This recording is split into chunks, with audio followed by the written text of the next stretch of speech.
Well, if you've been following along with my other videos, I've been making a lot of pumpkin content lately, and we tilled up a patch, we amended it, we put up a fence, we made little hoop houses, we planted 2 seeds for 2 plants that we're going to baby.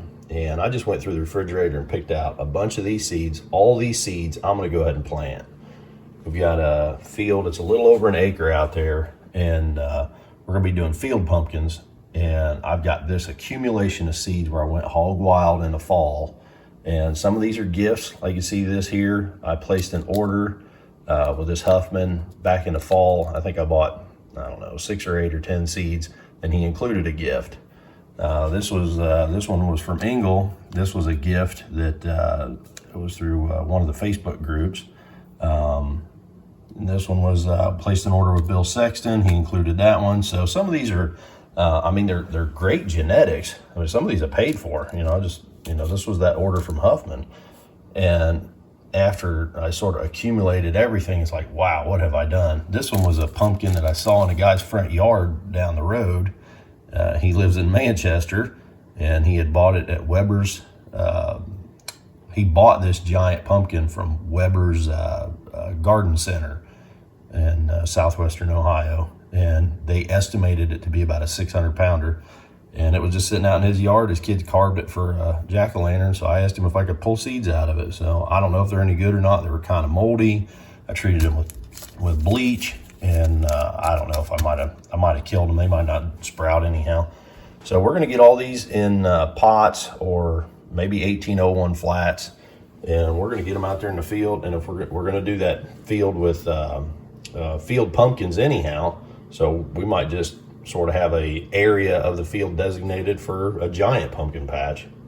So I sanded them gently using some 80 grit sandpaper all the way around except for the tip, and you can see it change colors. There's other videos on YouTube how to sand a pumpkin seed.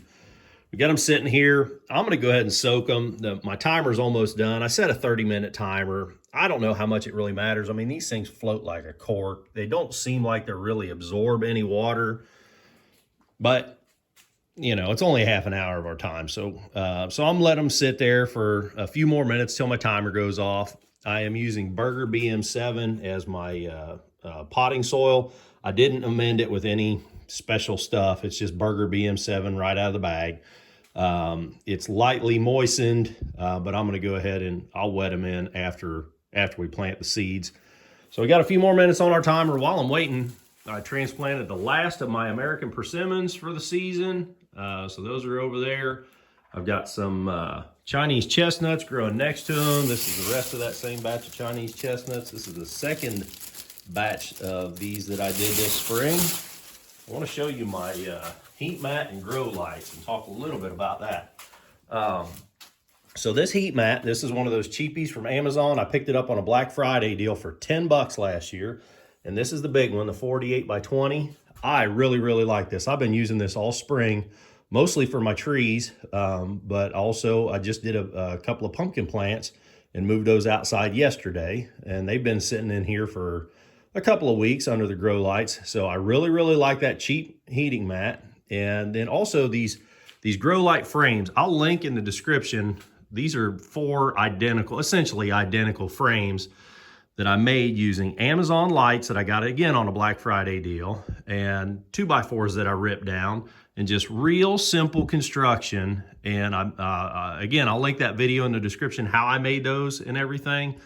For under 100 bucks, you can put together a 4 feet wide by 8 feet long light frame, and it works great. I mean, I've been doing this for a couple of years, and again, timer just went off. So again, I've been using these for a couple of years. They work great. I had some people leave some snarky comments about, oh, those lights will never work to grow with. You got to have special purple and red and all this other expensive stuff. And proof is in the pudding. They work just fine. So that's the lights that we'll keep them under. That's the mat we're going to keep them on. Timer just went off, so let's go ahead and get them planted. All I'm essentially going to do is take the seed out of just pluck it out of the water here, dig me a little hole in the center, and I'm going to plant them according to the book. pumpkin seeds should be planted like 1.25 inches to 1.5 inches deep. I'm gonna lay them on their side, just like it's sitting there. So it's gonna lay in there about 1.5 inches deep, and then we'll get them over on a heat mat. Okay, we got them all over here on the heat mat. They got a good drink. So now it's just a matter of covering them up. I'm gonna grab my piece of Mylar that I removed from here, and I'll lay that Mylar over it. We'll drop that light frame down. These lights don't put out much heat, but they do put out a little, and we're gonna take advantage of that. We're gonna position these things directly. I know they don't need light, you know, until they sprout, but we're gonna take advantage of the light or the heat that these lights put out. We're gonna position them like that. Maybe drop that in down a little bit. I got some sawtooth oaks growing. Got some sawtooth oak growing down there. There's a little bit tall. So again, this frame, the way this works out and the way that I suspend it with ropes, it works very well. You can grow something tall on that end, something real short on this end. So anyhow, maybe look at this if you guys are, you know, looking to do something like this. I'm gonna go ahead and get that Mylar on there, because again, it also helps to trap the heat in just a little bit. I mean, it's by no means airtight, you know, at the seams and stuff. But I'm gonna get that on here. Oh, we got them all tucked in their nice little Mylar blanket under the lights. They'll generate a little heat. Of course, the heat mat will warm them from the bottom. The lights will heat them up a little bit from the top, and they should be real happy sitting in here. So. Okay, so we're over at the greenhouse now, and I've got the pots all marked up. So like this one, I got 3 pots nested together because there's 3 seeds in that pack. So what I'm doing now, because we're doing so many, I am sort of working like a, I don't know, working them all at different stages here. So this is a, this seed is a 904 Huffman. I got my pot marked 904 Huffman. I got my little water container I'm going to put in there, and then I'm taking the seed out of here, put that in my pocket to keep for my records. So this is how I'm sanding them. This is 80 grit sandpaper. You can see, you know, giant pumpkin seeds are fairly robust. We don't want to sand the tip because that's where the magic happens, but we'll start about here and start sanding. It'll change colors a couple times. Okay, so you see that's white. We'll sand it just a little bit more, and it should start turning yellow a little bit, or sort of an off-white brown. Yeah, it's getting there. We're starting to see a little bit of a color change. There, you can see that brown in the center. So I'm just going to do this all the way around. And what this does is this helps the, I mean, you don't have to do this. You know, most seeds you wouldn't do this, but these giant pumpkins, you kind of baby them because you really want to do what you can. So I'm just sanding that all the way around. And it helps it to absorb water right now because we're going to soak this, and then it also then helps that seed coat to fall off easier when the sprout emerges from the soil. Then that jacket of the seed will stay in the soil easier.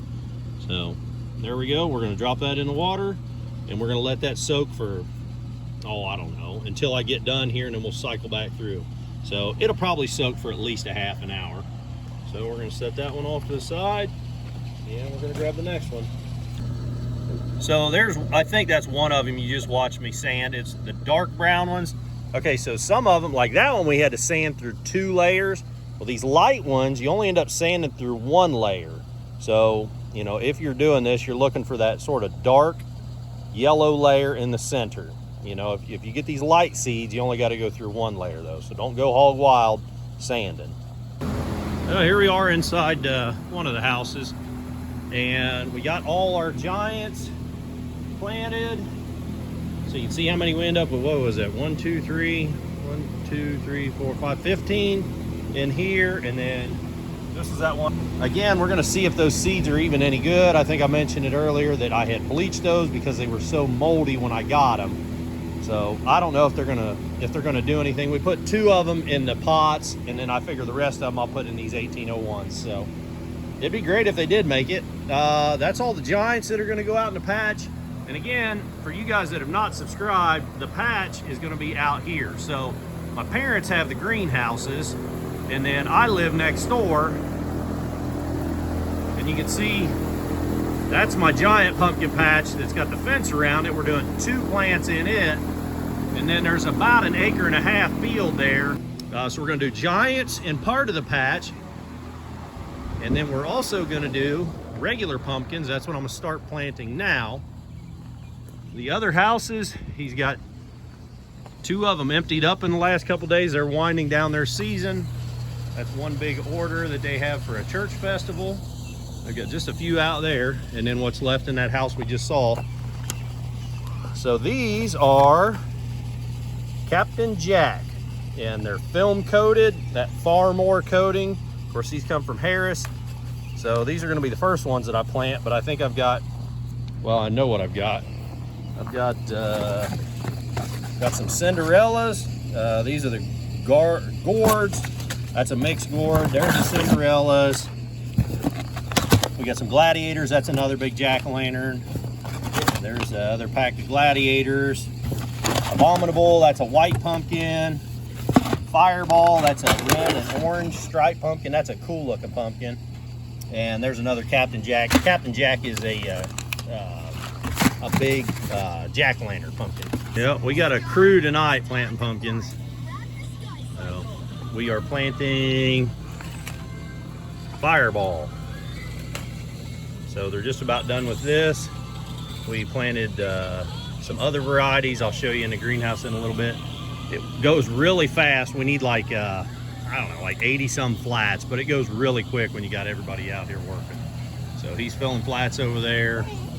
And we got a couple of planters. I've been running back and forth with making up tags, running stuff over to the greenhouse when it's done. And then we got a supervisor, that's the most important job. Sorry it's kind of loud in here, but you gotta have the fan going or it gets us blazing hot. So like I said, I'm running. If you got just 2 or 3 planters, you need just as many support people. So like if you got 2 people just planting, you need at least 1 guy running and at least 1 guy filling flats. If you're doing flats by hand. If you got a machine, that's everything out the window. So I'm running, I'm tagging. If you don't do anything else, you got to put at least 1 tag per flat. If you ain't gonna tag everyone, at least 1 tag per flat, because they all look the same. So we're putting a pretty good dent in them tonight. We should be able to finish this up real quick. Well, we got everything finished up tonight. We're done planting pumpkins for the season. So we got Abominable, which are a white pumpkin. This Fireball is a striped pumpkin, so I'm really looking forward to them. We got our gourd mix, and then Gladiator and Captain Jack. We planted more of them because those are, Captain Jack is a large jack-o'-lantern style pumpkin. Gladiator's a little bit smaller. And then down here at the end, we got some Cinderella. So those are the ones that sort of a pancake style. So we got 11 flats of those. Of course, then these are all the giants that we planted last night. So I just drug the, Mom and Dad helped me drag the planter out of the barn. It's been sitting there for a while. They used it 1 year and did a big pumpkin patch over at my old house. And that's been probably 7 or 8 years ago. So this thing's been sitting for that long. And I think that was the only time that they used it. So we're going to use it on probably the back of my tractor here. And I'm going to get it home, get it pressure washed, get it cleaned up, greased up, air up tires. And I think we're going to have to do an adjustment. We just did run it in the yard a little bit, and it looks like the spacing is 44 inches. So I'm going to have to figure out, I don't know the brand of this planter. So anybody, if you're watching this video, I don't know how to adjust I don't know how to adjust any of it. So if you could help me out, I'd sure appreciate it. So if you could share this video and help me to figure out how to make these adjustments, I would really, really appreciate it. You might save me a whole bunch of heartache. If you like this video, click the thumbs up button. If you want to see more videos like this or me working on all kinds of junk out in the shop, click subscribe. Till the next time, keep on tinkering.